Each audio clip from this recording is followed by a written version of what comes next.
وحل أويا وحكلا ما وحل أويا ودنك أنا كاني إن أنا كان بقى ونك سالة صومالي يقول أنت صومالي هدور بقاش هقول أنت هدور بحبة أردس هدي حق ويا جيردو لكن خوف أد كنتي أنول أد جيري ينور الله هدونك كودر قف كاجا ميل كجرا الأجي لغو شيغين waa dhibaato adduunyo way dadaal lahay waa dareen ku joog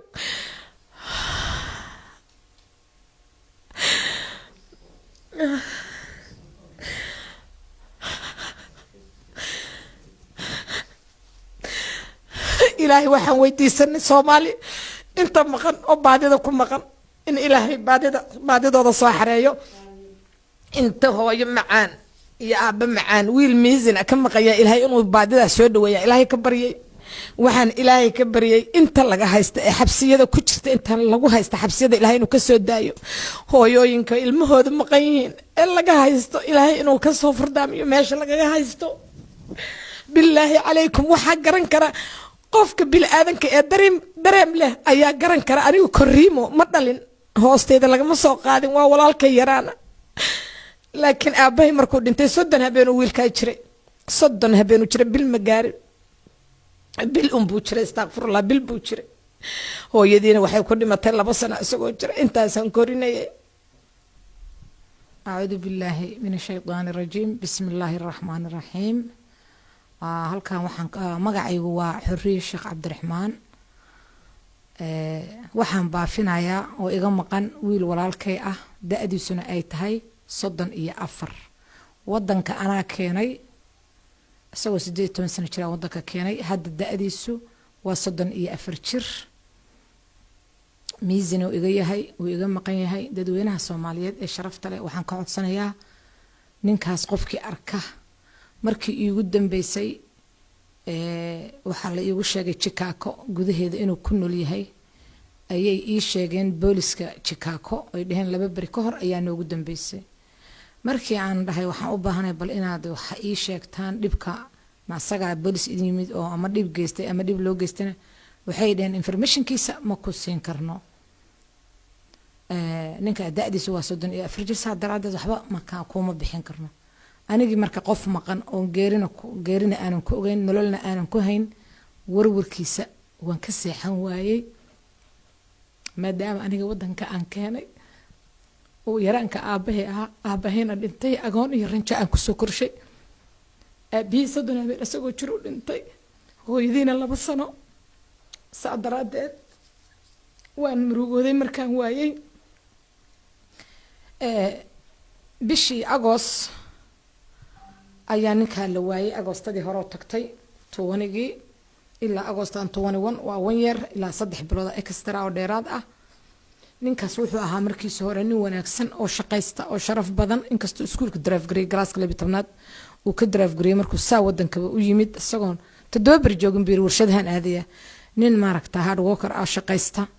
oo maaragta 7 year shaqeeyay kadib xanuunka dhimirka yara dhacay xoogaa uu yara xanuunsaday oo madaxa laga galay isbitaalkan Henebin ayaa cadeeyay inuu xoogaa mental haysto daawooyinkiisi bacdaanay ku jirtaa daawooyinka kan ka buuxaan miyablis xataa uu ka carray mar meelahaas uu carray oo maaragtay nabar asku carray waan ka daba tagay waan soo qabtay waan soo celiyay wuxuu tagay oo jeclaystay inuu macnaha ka baxo arintan dhan ka baxo rabay wuxuu ka cararayay soo ii sheegay wuxuu tagay Istimulin oo maleynay inay ka tirsan tahay Chicago siri ah inay tahay halkaas 8 bilood si sharaf leh ugu noolaa salaadiisa tukanay everything okay u ahayd adigu hadal dheer kadib ninkaas wuu xanuunsaday sonkor buu haddana yeeshay 900 gaaraysa oo waalidii u sii badisay dhakhtar bay martagay oo ka soo baxay oo dambayn 8 bilood halkaas markuu ku noolaa iska dhaqaaqay marka maalintii u dambeysay waa la waayay wadaad baa marka oo la noolaa oo la joogay oo oday oo familigayga ah wuxuu dhacdar waa iska tagay Minneapolis walaashiyaan ku noqonaa saasa lagu ogaa odaygii markuu iska xanuunsaday asagana anigana hooyaday ay xanuunsatay wadnaha laga qalay duq waayeelo 9 jiraan guri ku hayaa wiilkii sa u raadiyo on laba isugu qaybiyaan garan waayay wadaadkii markuu isheegay wiilka bil maqan dhahay intaa wacay warwal ka waran Seeyo Cabdullaahi Mafacin shaqo bilaa bartim iskuul buu dirtay wiirnimaba hayay bilbo soo maqay miyuusan ku imaan walaashii u tagaya Minneapolis bay ugu yiri dan iima wiilkii maxaa wiil bil an qof maqan saad adeer u sheegays alxasil istaalam galana ba kale leega qabtay ugu dhahay hadal dheer kadib anigii marka waan baxay October August September iyo October iyo November hooyadii dhakhtar kula jiray November 4teedii ayaan doonay mulin baan tagay wadaadkii baan haye maxaa haysaa macluumaadka daawooyinkiisii wixii iyo waraaqii xilliga u dambeeyay waxaan ku information maxaa haysaa ninka markuu ka tago u dambeeyay wuxuu yiri boolis u yartay markuu baxay oo dhaay taxi ugu yeera ma loo baaha xilliga xumaa oo kufeenka bilowdona wuu ahaa adigu booliskii ma aqaan wax ku hadleen anuu reemi baan ahaa ingiriisna ma aqoon buu yiri wiilkii baabuur u raacay booliskana way wada hadleen okay maalintii markii waxaan sameeyay booliskii aan wacay police hal ii wacay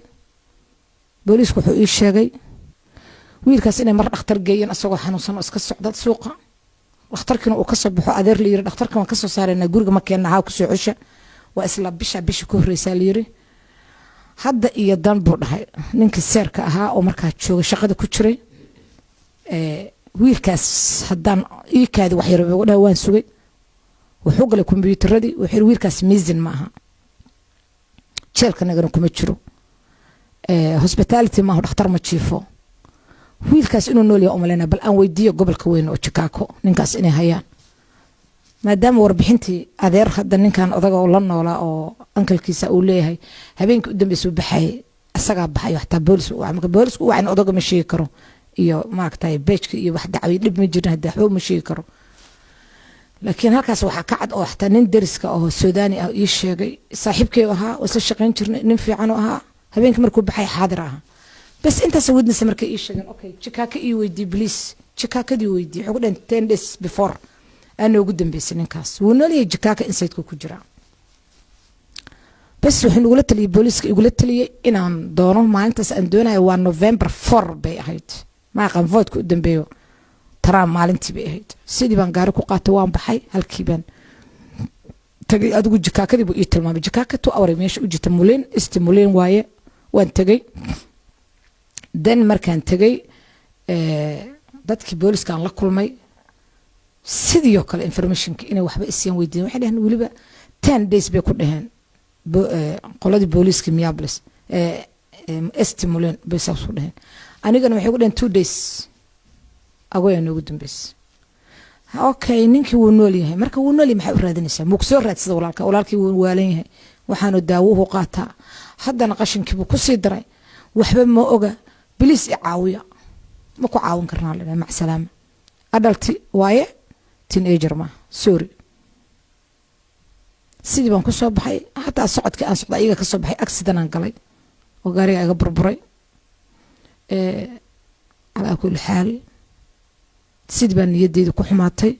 دولدي أنا أطبع عاون ويدو قفكنا أنا كسمري كرنجيري ينرل قفك ودو كاد انت واتسمرتا لكن قف نول oo aan lagu sheegin maba xataa haduu qofku nool yahay maba arraastan dukurb laakiin noloshiisa ka dhacay 19 kofeenka dhacay kofeen 19 ka dhacay qof kasta iska dhintay ma gidaarkii ku dhintay ma dhakhtarkii ku dhintay xataa geeridiisa haday arkaan even inay sheegaan xataa inuu active yahay social security xataa kaliya hadii la sheegi lahaa wax dhan bay yaanad si alla si aan wiilka u helo xataa hadaan ogaan lahaa active meelu ka yahay social security because waa la caawiyaa markuu meel tago ama group center lagu caawiyaa ama haday doonaan qol haysato oo representative oo oo maamulayso oo maaragtay haysato oo capture garaysanayso kuwa madowga qashinka waxay ku aruursanaa liyo guryaha ku xareystaan dadka hadhoona leefisa doona soo tuuraan social security kaliya hadaan ogaan aan heli lahaa oo lawyer heli lahaa oo legal aid oo ila caawiya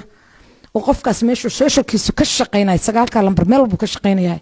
inta wax dhan bay ii ahaan lahayd haddaba walaalaha Soomaaliyeed waxaan ka codsanayaa sharafta leh say dadka ugu gurmadaan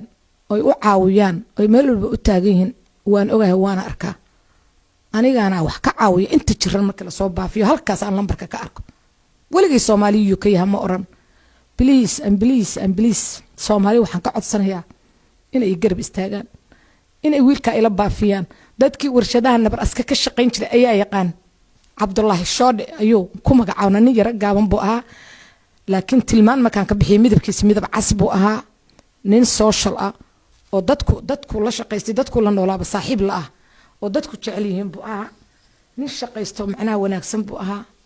marka hadalkii waan idinku dheereeyey cabdullaahi cabdi baa la dhahaa dadka nabar aska iyo meelaha maaragtay gobolkaas meesha warshadaha lo'da dadka ka shaqaynay way yaqaanaan cabdullaahi cabdi shoodhe oo ku magac dheeraa ninkaas lama hayo Soomaaliya geeri iyo nolol intii taqaan ama la shaqaysay ama Reemiyabolis dhalinyarada kolley way is yaqaanaan qolooyinka group home ku jira qolooyinka suuqyada garameel sidar 24 iyaga xataa waxaan ka codsanay ninkaas inay soo tabiyaan oo soo sheegaan haday arkeen caawiya please caawiya ninkaas meel ma aragtay halay ugu soo sheego ilaahay idinkiisa halkaasaan kaga baxay walaalow cabdullaahi oo hadaa nooshahay iyo hadaa dhimatayba ifka hadaa saaranta xurriye sheekh cabdiraxmaan kula hadlaysa walaalow soo hadal walaalay waa noolahay dheh teleefankayga hadaan sheego waa 612 458 1854 mar labaad hadaan ku cesho waa 612 458 1854 please and please cabdullaahi hadaan nooshahay hal sano iyo 3 bilood baad maqan tahay walaalo waxaad ku maqantahay ma naqaan noloshaada kaliya rabna inaan helno shaqo kuma dirsanayno go'hom kuma sameynayno wax aan ku dirsanayno waan ka seexan way khaas aan aniga iyo maxamed waan ka seexan way 9 saac baa hurdada iga tagta warkaaga aan helo hadaa duca rabtid cabdullaahi aaba kuma korin hooyo kuma soo korin abti kuma soo korin adeer kuma soo korin family kuma soo korin inta wixii ku wada qaxootinimo kugu wada wax ku soo barhay meel kasta 10 sano isagoo jiraan quraanka u dhameey oo 2 jeer oo ku naqtiimay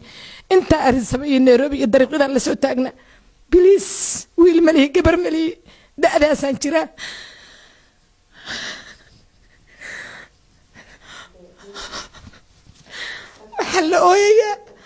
waxaa la ooyaya wax kala maaha waxaa la ooyaya wadanka anaa keenay inaana keenin ba ii wanaagsan leedahay Soomaaliya iigu dhinto Soomaaliya hadduu raba gaajo ugu dhinto hadduu raba xabad ordas hadisho xaq weeye geeridu laakiin qof aad keentay oo nool od geeri iyo nolol Allah adduunka kugu daran qofkaaga meel ku jiro la ogyahay lagu sheegeen waa dhibaato adduunyo weey dadaal lahay waa dareen ku joog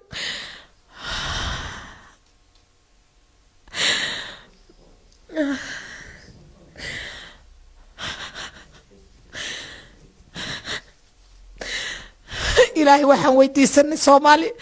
inta maqan oo baadida ku maqan in ilaahay baadidooda soo xareeyo inta hooyo macaan iyo aaba macaan wiil miisina ka maqaya ilaahay inuu baadida soo dhaweeyo ilaahay ka baryay waxaan ilaahay ka baryay inta laga haysto ee xabsiyada ku jirta inta lagu haysto xabsiyada ilaahay inuu ka soo daayo hooyooyinka ilmahooda maqan yihiin ee laga haysto ilaahay inuu ka soo furdaamiyo meesha laga haysto billaahi calaykum waxa garan kara qofka bil aadanka ee dareem leh ayaa garan kara anigu koriimo ma dhalin hoosteeda laga ma soo qaadin waa walaalkay yaraana laakiin aabahay markuu dhintay 30 habeen wiilkaa jiray 30 habeen jiray bil ma gaarin bil buu jiray astaghfirullah bil buu jiray hooyadiina waxay ku dhimatay 2 sano isagoo jira intaasan korinayay waxaan ka ooyayaa maxaad u keentay waan ka shalay Mareykan baan keenay ana soo sponsor inaan tabaas u gada ama hindi waxbarasho ama masar waxbarasho igu aada iga wanaagsaneed maanta iyo maanta inuu dhinto gaaridiisa maqlo iyo inuu nool yahay noloshiisa maqlo walaalayaal Soomaaliya caawiya ilaahay ha idin caawiyo ninkaas leeyla baafiyo haleela raadiyo lawyer legal aid ninkii heli kara ha isoo baafiyo ha isoo sheego xurriye cabdiraxmaan leedahay sheekh cabdiraxmaan aydam yaa bulis suuqa 24 kan dukaan kula han jiray garameelka waa leega yaqaan sidar waa leega yaqaan waan deganaa 7 sano 8 sano deganaa maragtay saasoo kale 24 waan deganaa oo Reemiyabolis Franklin ahaa dadkii horeeyay wadanka yimid baan ahaa please wiilkaas garab ha leega siiyo sidii la ii caawin lahaa sidii loo heli lahaa geeri iyo nolol ilma adeerayaal Soomaaliya waa kaasa waa idin fariin meel kasta teleefankayga halkaas ku jira hal isoo waco waa mahadsantiin deeq ilaahay ha ku darajeeyo awal baa deeq darajo lagu yiri darajo ziyaada allah ha ku siiyo biidni illaahi kariim ilaahay maaragta idaacadaadaas kugu caawiyo ilaahay garab iyo gaashaan ha kugu noqdo walaal waa ku duceynana sida wanaagsan oo sharafta badan oo Soomaali maaragta u caawiso